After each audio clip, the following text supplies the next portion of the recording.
So these days I'm constantly fighting overstimulation because there's so many things happening in the world today, and thanks to the internet and social media we can see everything, we can hear everything, and there's always something going on, some bad news, just too much information overload, and it's just a lot.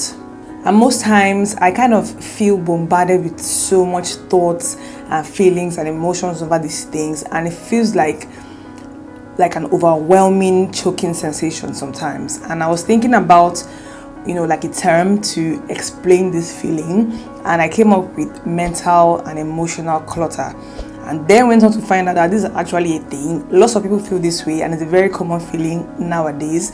Let me know in the comments if you also relate to what I'm saying. So this constant feeling of too much stimulation, too much information, too much visuals, too many colors, too many flashes of light is just a lot. And being the minimalist, my kind of lifestyle helps me kind of stay calm for the most part, but I've also gone ahead to try out a few things, a few methods that kind of help me clear and manage mental and emotional clutter. That's what this video is about. I'll talk about this feeling and the things that I do to manage this clutter, because you guys, mental and emotional clutter is as bad, if not worse, than physical clutter. And you know how bad physical clutter can make you feel. Mental clutter makes you feel even worse. If this is the first time you're seeing my content on my channel, hi, my name is Sky. Welcome to my channel. Over here I make content around lifestyle, creativity and productivity. So if you like what you see, you like this video and my other content here, please consider subscribing. Alright, let's get into the video. Before I get into the methods that I use, let me say here that I'm not a doctor of any kind. So what I will share here is not medical advice of any kind, so please don't take it as such. If you require professional help, I advise that you go get that, but here I'm just talking about my own personal experience and what I do to help myself, in case someone else relates and in case it helps anybody. But this is not medical advice. So the first thing that I do sometimes is physical soothing.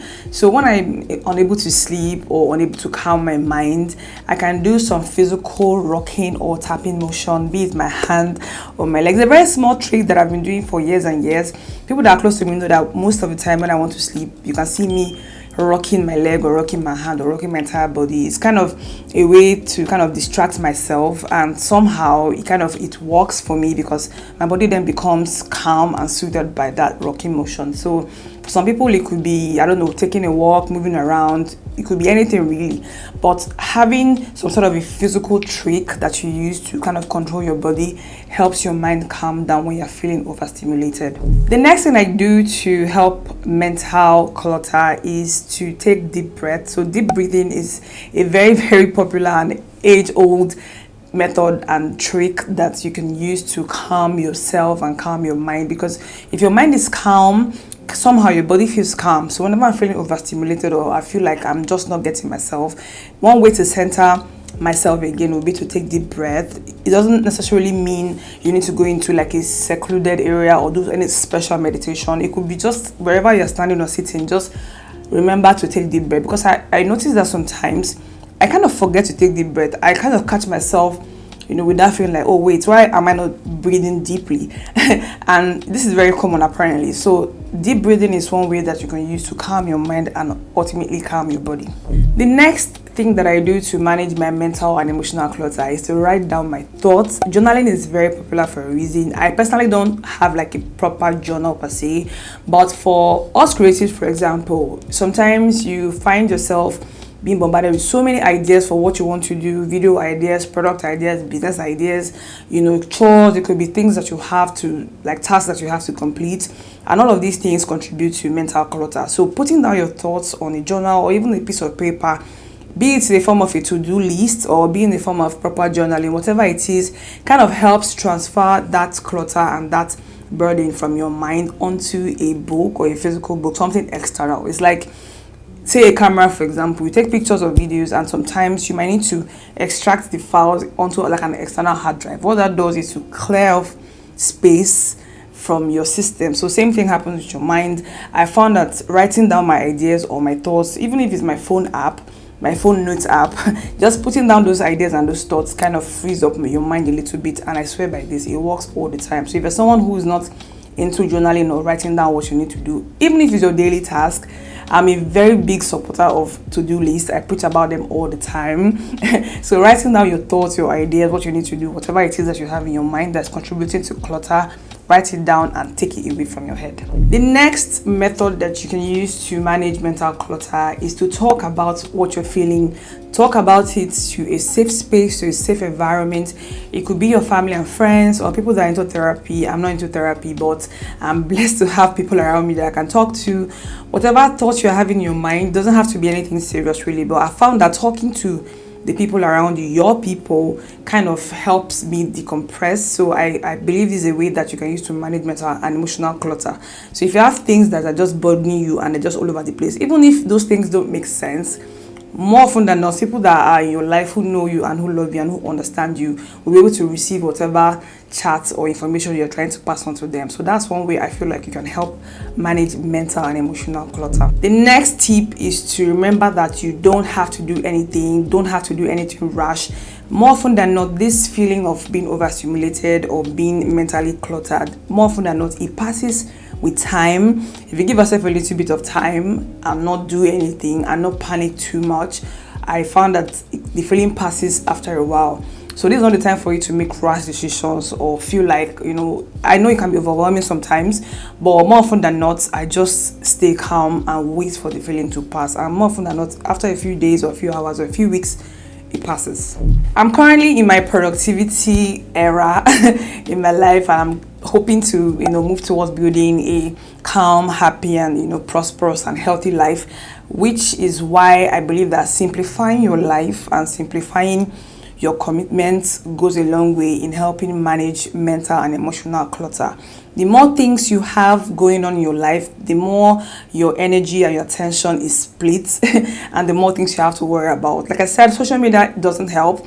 Like, there's a lot of things that social media makes us think that we'll have to care about. Every news, every trend, every new thing, every activity, there's so much vying for our attention at the same time, and that can contribute to feeling overwhelmed.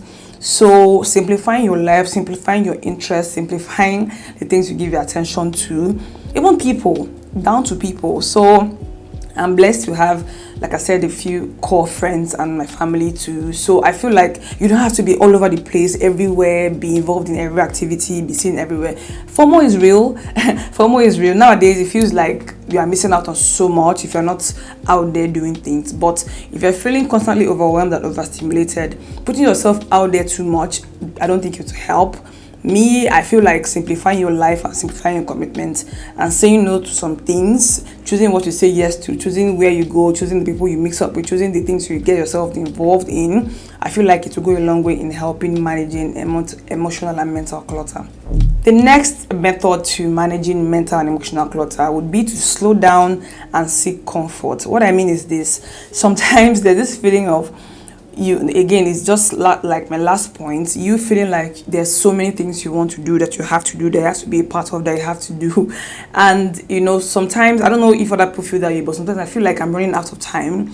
I often feel that way sometimes, and that kind of results in panic, and it doesn't help mental clutter, right? So slowing down and understanding that what you need to do, the things that are important to you, if you plan your life and organize yourself a little bit, you'll be able to achieve them. Your timeline might not be someone else's timeline. You don't have to do 100 things in one day or in 1 year. Sometimes maybe slow down a little bit, take things little by little, small, as we say. If you're Nigerian, it's a very common thing we say, do it small. So life is small, life is jeje. You don't need to rush, you don't need to do. And this is also me putting to myself, because I feel that way all the time, like, okay, oh my god, I'm so behind, I have to do this, I have to do 1 million things.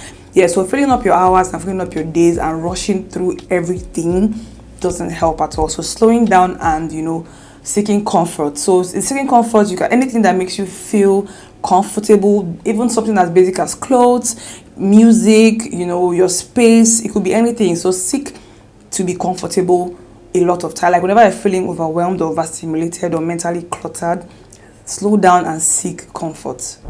The next method for managing and clearing mental clutter is to go outside. This sounds very simple, but it works all the time. For people like me who work from home, whose jobs or whose day-to-day is kind of mostly spent inside. Going outside and getting some fresh air, taking a walk, exposing, you know, your eyes and your brain and everything to sunlight, to natural light, it helps. This is not just me saying it. There are like scientific backings to these things. So based in the morning or in the evening, nowadays I try going out a few minutes in the morning just to get the sun into my eyes. Apparently having sunlight or natural light enter your eyes and it kind of helps your brain wake up and you feel more kind of refreshed. So going outside, intentionally taking some time to go outside every day, be it for a few minutes or hours if you can manage. Of course, do it safely. Don't go and get yourself sunburns, but going outside for the sun and fresh air and just nature to be around you helps a whole lot. Lots of times this feeling of overstimulation or mental clutter is some sort of claustrophobia, because you have been inside, you're cooped up, and a lot of times the energy we have in our space might become recycled and become stale. But going outside and inhaling and exhaling natural fresh air and breeze just makes you feel so much better. Even sunlight is beneficial apparently, not just to the eyes, but your skin, your hair, everything benefits from being outside. So go outside. All right, one more method that I feel like I preach this all the time. My last few videos I've spoken about them. I will link a few of those videos up here so you can watch. But it's something that I myself I battle with all the time, and that is to regulate social media. Now, I'm not saying social media is the devil. Obviously, I love Twitter, Instagram, YouTube. I love it so much.